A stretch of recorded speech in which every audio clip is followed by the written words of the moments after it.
दीदी ने पूरी बातें कही, लगभग पूरी इलैबोरेट करके उन्होंने कही है। ये बात सही है मैडम कि देश की स्थिति तो बहुत अच्छी है, कही जा सकती है। और एग्जाम को लेके जो बातें आई और जो सेंट्रल गवर्नमेंट का जो हम लोगों को मदद मिलता है उससे जीएसटी का जो विषय आया, वो सारी बातें आ गई। वही हाल कमोबेश हमारे राज्य में भी है। लेकिन पता नहीं ऐसा क्यों लग रहा है कि शायद हम ये कहने से हमें हिचक नहीं होनी चाहिए कि विपक्ष हम लोग थोड़ा सा कमजोर होते दिख रहे हैं, चीजों को बहुत जोरदार उठा नहीं पा रहे हैं। और जिस तरीके से सत्ताधारी आज सारे मैकेनिज्म को विपक्ष के विरुद्ध में यूज कर रही है, ये आने वाले समय में फेडरल स्ट्रक्चर के लिए निश्चित रूप से बहुत बड़ा घाटा है।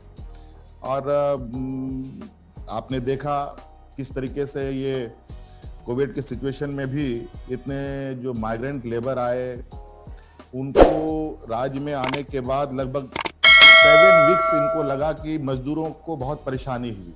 7 वीक्स लग गया। उसके बाद ये किसी तरीके से थोड़ी बहुत एक्ट उन लोगों ने किया, फिर बाद में धीरे धीरे मुद्दे बदलते चले जाते हैं ये, और लोगों का जो डिस्कशन ऑफ पॉइंट है वो डाइवर्ट करके दूसरी तरफ ले जाते हैं। आज मैं जो फील कर रहा हूं, मुझे लग रहा है कि बहुत अंडरग्राउंड बहुत ज्यादा आक्रोश है, विशेषकर युवाओं में तो बहुत ज्यादा आक्रोश है। क्योंकि जिस तरीके से यहाँ पर जो उनके रोजगार छीने गए, उनके रोजगार चले गए, ये सभी अर्थशास्त्री टीवी में या अखबारों में लिखते हैं। उसको देखने के बाद पता चलता होगा कि देश की वास्तविक स्थिति बहुत अच्छी नहीं है। और आज मैं शुरू से इस बात के लिए प्रधानमंत्री जी के सामने फ्लैग करता रहा हूं। आज देश में अर्थव्यवस्था की जो हालत है, ये बात तो राज्य सरकार की तो बुरी हालत है ही। जब से जीएसटी इम्पोज हुआ उस समय से समझिए कि राज्य सरकारों की रीढ़ की हड्डी निकाल ली गई है। सारे डिसीजन अब केंद्र सरकार करती है, जो उनको देना है देंगे, जो नहीं देना है नहीं देंगे। अपने स्टेटों को, अपने जो उनके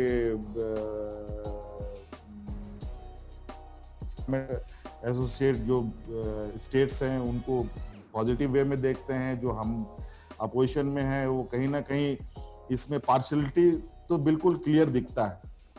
इसलिए मैंने कहा है कि ये जीएसटी जिस तरीके से केंद्र सरकार आज सारा बर्डन अपने ऊपर ले रखी है, क्यों नहीं राज्य सरकार को भी कुछ बर्डन मिले रिसोर्स जनरेट करने के लिए। आज जिस तरीके से रिसोर्स जनरेट करने के लिए जितने भी बेनिफिट कंपनीज हैं, उन सभी बेनिफिट कंपनी को ये देने पे लगे हुए हैं। और अभी सारी चीजों को ये कंपनसेट करने के लिए जिस तरीके से लगातार पेट्रोल डीजल में दाम बढ़ रहा है, इससे महंगाई तो घटेगी नहीं, महंगाई तो बढ़नी तय है।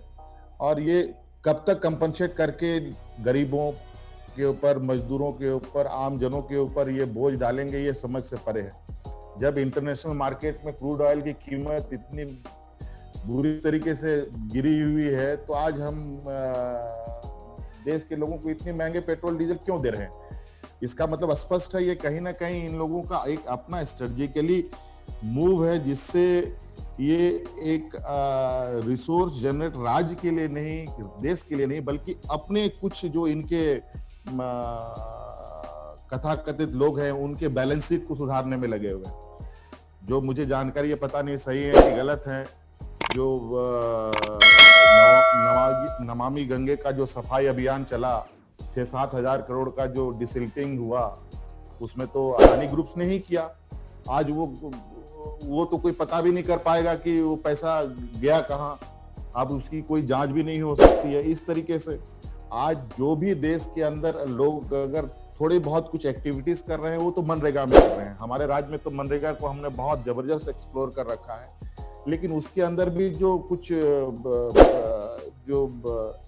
जो फॉर्मूलाज हैं उसमें थोड़ी सी लिबर्टी होने से और आसानी से हम लोग और तेजी से लोगों को जोड़ सकते थे।